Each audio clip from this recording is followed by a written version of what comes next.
De base, j'aime pas vraiment le salarié et tout ce que ça implique. En fait, moi je me sens plus esprit libre, qui veut bosser pour soi, sans vraiment de hiérarchie, et c'est pour ça que je m'identifie vachement à tout ce qui touche à l'entrepreneuriat. Vraiment être son propre patron et gérer soi-même ses horaires et, on va dire, sa quantité de travail. Sauf que le problème, c'est que j'ai besoin d'argent, et comme l'été arrive et que j'ai pas forcément quelque chose à faire, j'ai décidé de me trouver un petit travail pour l'été, pour m'occuper et pour gagner de l'argent. Je précise dès le début que volontairement je ne mentionnerai pas le nom de mon employeur pour éviter tout problème de censure, mais que si vous connaissez le monde dans lequel on vit aujourd'hui, vous le reconnaîtrez facilement. Et concrètement, en quoi consistait mon travail? Eh bien, tout simplement, j'étais manutentionnaire dans un centre de tri. Alors bien sûr, il y avait différents rôles clés dans tout cet acheminement, dans tout ce processus, et du coup, on peut dire que ça bougeait quand même pas mal. Mais techniquement, ça signifiait quand même commencer très tôt le matin, rester debout tout le temps, manipuler des objets plus ou moins lourds à longueur de journée, faire les mêmes gestes répétitifs, et c'est vrai qu'il y a un petit peu mieux niveau conditions idéales de travail. C'est pour ça que je peux directement aborder les points négatifs de ce travail, et puis on finira par le meilleur.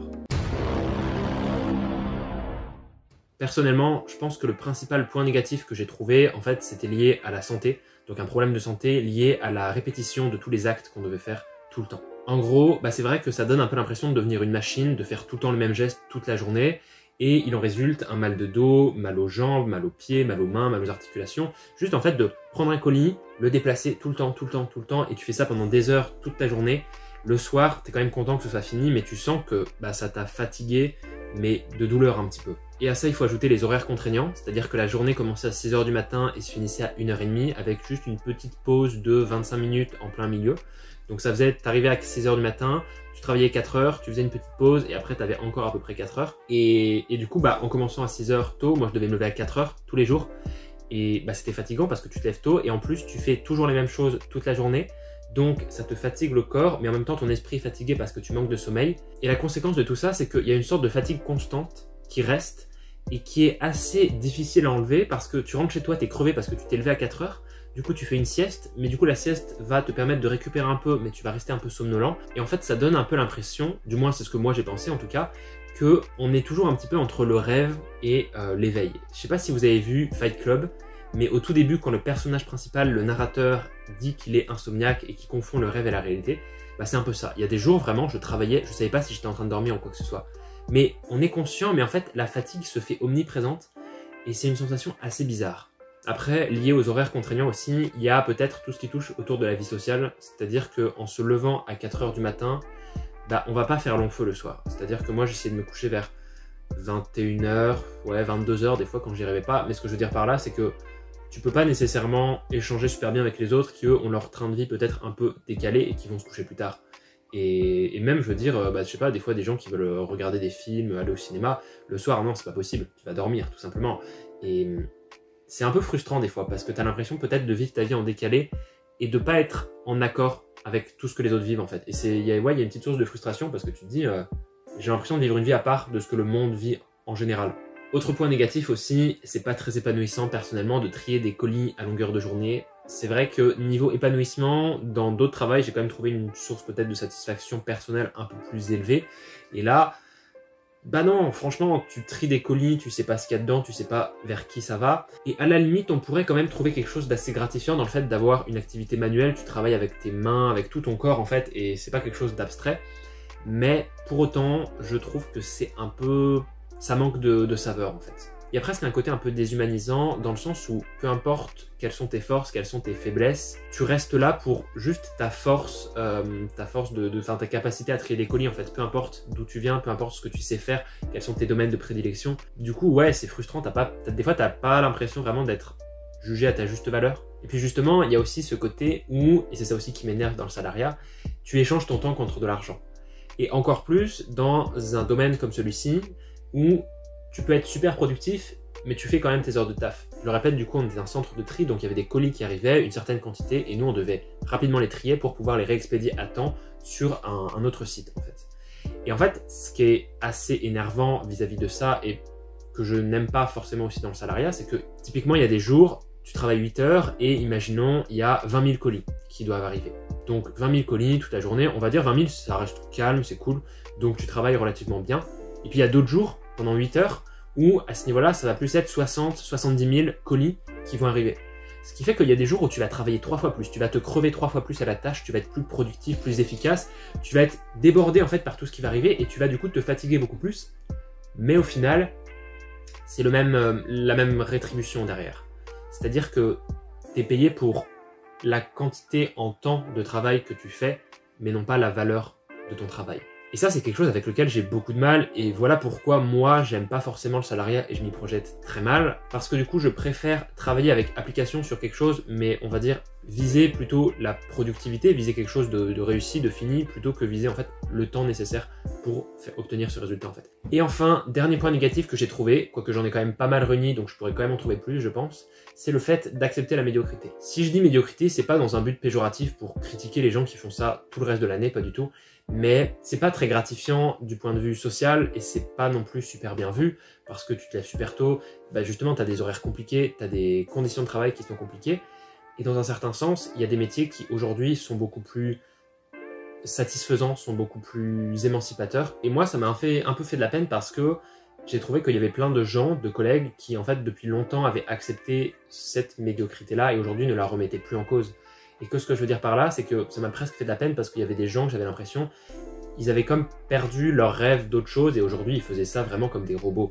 Ils s'étaient peut-être un peu résignés à leur sort et étaient tombés dans une sorte de cercle vicieux où ils remettaient plus rien en question et ils venaient faire ce qu'ils avaient à faire. Et je comprends tout à fait parce qu'il faut gagner de l'argent pour vivre, mais c'était pas facile honnêtement pour certains. Mais attention, il n'y a pas que des points négatifs, parce que derrière, il y a aussi beaucoup de points positifs, et je m'en suis bien rendu compte, je même été surpris par certains de ces points, et notamment peut-être tout ce qui a trait au manuel. Je trouve qu'un travail manuel s'oppose beaucoup à un travail réflexif, mais qu'il y a du bon dans chacun des deux. Et du coup, là où je veux en venir, c'est qu'en tant que travail manuel, c'est un travail qu'on fait avec ses mains, c'est un travail qu'on fait avec son corps, et il y a beaucoup plus ce sentiment de fierté, de réussite, de se dire j'ai fait quelque chose par moi-même. En fait, comment dire, le niveau de récompense est beaucoup plus concret qu'abstrait. Et puis en plus, ce qu'il ne faut pas oublier, c'est que en tant qu'activité manuelle, c'est une activité qui va donc te prendre ton corps, qui va te rendre dynamique, qui va te faire bouger. Et du coup, ça entretient le corps, ça entretient les muscles, et c'est ça qui est très bien aussi.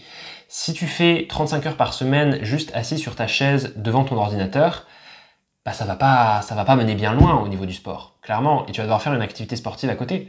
Alors qu'au contraire, si tu es paysagiste et que tu as l'habitude d'aller, je sais pas moi, couper des arbres, tondre ou faire des choses qui vont exercer sur toi une pression extérieure, je sais pas si ça veut dire quelque chose, mais comment dire, des actes qui vont te pousser à utiliser tes muscles, non seulement tu vas avoir la fierté d'avoir bien travaillé, d'avoir travaillé avec tes mains, d'avoir fait quelque chose, mais en plus tu vas aussi avoir la fierté d'avoir mérité ton sommeil. Les meilleures nuits que j'ai passées dans ma vie, c'était des nuits où j'avais charbonné comme pas possible en travail manuel juste avant. Mais après, c'est vrai que souvent, le travail manuel, il y a ce côté, tu deviens une machine. Et ça, c'est souvent critiqué. Juste, tu regardes les temps modernes de Charlie Chaplin, tu t'en rends compte en fait. Il y avait déjà cette image-là qui était véhiculée, avec tout ce qui touche au taylorisme aussi. Et il y a une notion que je voudrais aborder par rapport au travail, c'est la notion de flow.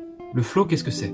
C'est un état mental atteint par une personne lorsqu'elle est complètement plongée dans une activité et qu'elle se trouve dans un état maximal de concentration, de plein engagement et de satisfaction dans son accomplissement. Et en fait, je m'en rendais compte au boulot, il y avait plein de moments où je rentrais justement dans cette phase de flow, où j'étais vraiment focus sur ce que je faisais et le temps passait beaucoup plus vite. Et là où c'est vraiment intéressant, c'est que je me rendais compte que c'était dans ces phases de flow que j'étais le plus performant, le plus efficace et que je prenais peut-être le plus de plaisir à travailler. Parce que j'étais vraiment concentré sur ce que je faisais.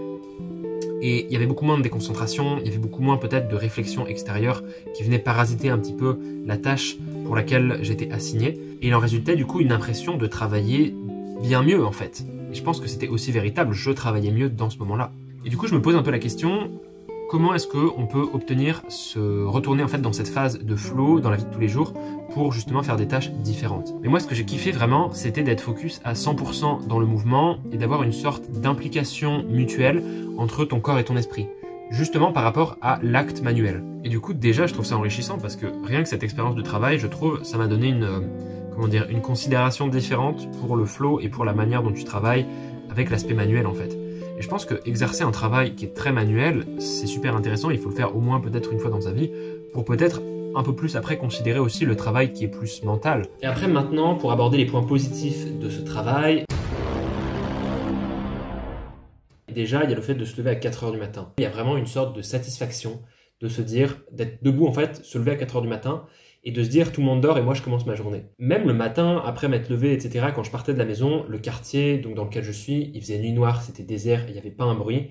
Et tu as vraiment l'impression peut-être de gagner du temps en plus sur ce que les autres ont en fait. Limite gagner du temps de vie que les autres n'ont pas parce qu'ils dorment. C'est bizarre, mais c'est pas désagréable de travailler alors que tout le monde dort. Aussi, ça fait une expérience de travail.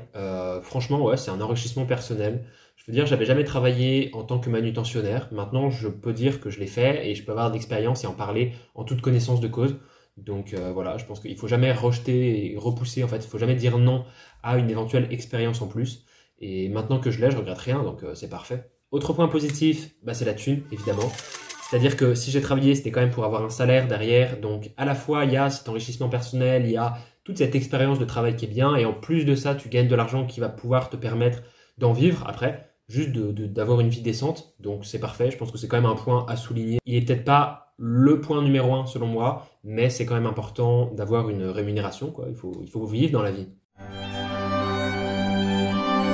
Un autre point super positif, c'est que je sentais que j'avais un sommeil vraiment super sain. C'est-à-dire que avec la fatigue physique, avec tout ce qui est travailler toute la journée, etc., le soir, j'arrivais, bah genre t'es bien juste. Tu te poses dans ton lit et t'as toute la fatigue d'être resté debout toute la journée, t'es crevé, t'es claqué, et tu mets que quelques minutes à t'endormir parce que ton corps en a vraiment besoin. Après, autre petit point, je ne sais pas si c'est vraiment super intéressant, mais les boissons chaudes étaient gratuites et je peux vous assurer que prendre un café le matin, voire même prendre des cafés tous les matins parce que tu te lèves à 4 heures, bah ça fait du bien. Et puis ouais, ça fait toujours plaisir. Quand il fait froid, que tu arrives, t'es pas bien, une petite boisson chaude comme ça que tu peux prendre juste avant de commencer le travail, bah ça fait plaisir. Et puis dernière chose, je ne sais pas si c'est vraiment un point positif, mais je trouve que travailler dans cet environnement-là, il y avait un petit peu ce côté de cette impression, devrais-je dire, de faire partie d'un tout.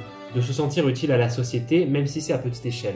De se dire, ok, je prends ce colis, je vais l'envoyer à telle personne. Quand elle va recevoir son colis, elle saura jamais que c'est moi qui l'ai traité. Elle connaîtra jamais mon existence. Mais sans moi, ça aurait été différent. Et peut-être que c'est juste, je sais pas, une sensation de bien faire et que moi je suis particulièrement sensible à ça.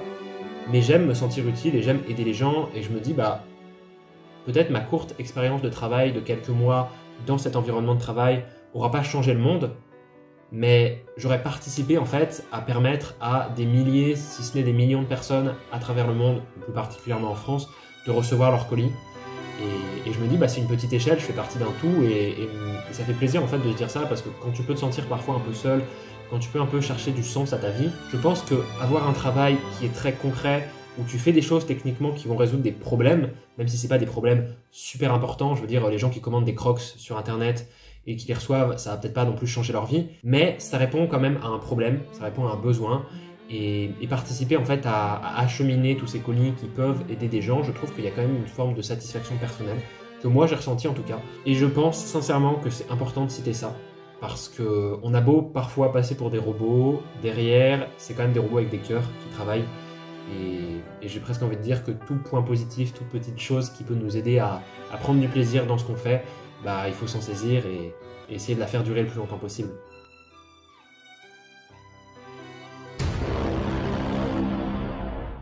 Dernier jour de taf aujourd'hui. Là, ces derniers jours, c'était assez crevant au niveau de la fatigue, au niveau du corps aussi, mal au dos, mal aux jambes, mal aux bras, mal aux épaules. Et je pense que la première chose pour laquelle je suis vraiment content d'arrêter, c'est juste de pouvoir dormir. Parce que se lever à 4 heures tous les jours, c'est chiant. Enfin, on va pas se mentir, c'est ultra crevant et je sens que ça me tire, ça me donne un peu l'impression d'être improductif. Enfin, pas autant productif que je le voudrais après. Et l'impression de voir tout à travers un filtre de fumée. Ce qui est pas non plus terrible.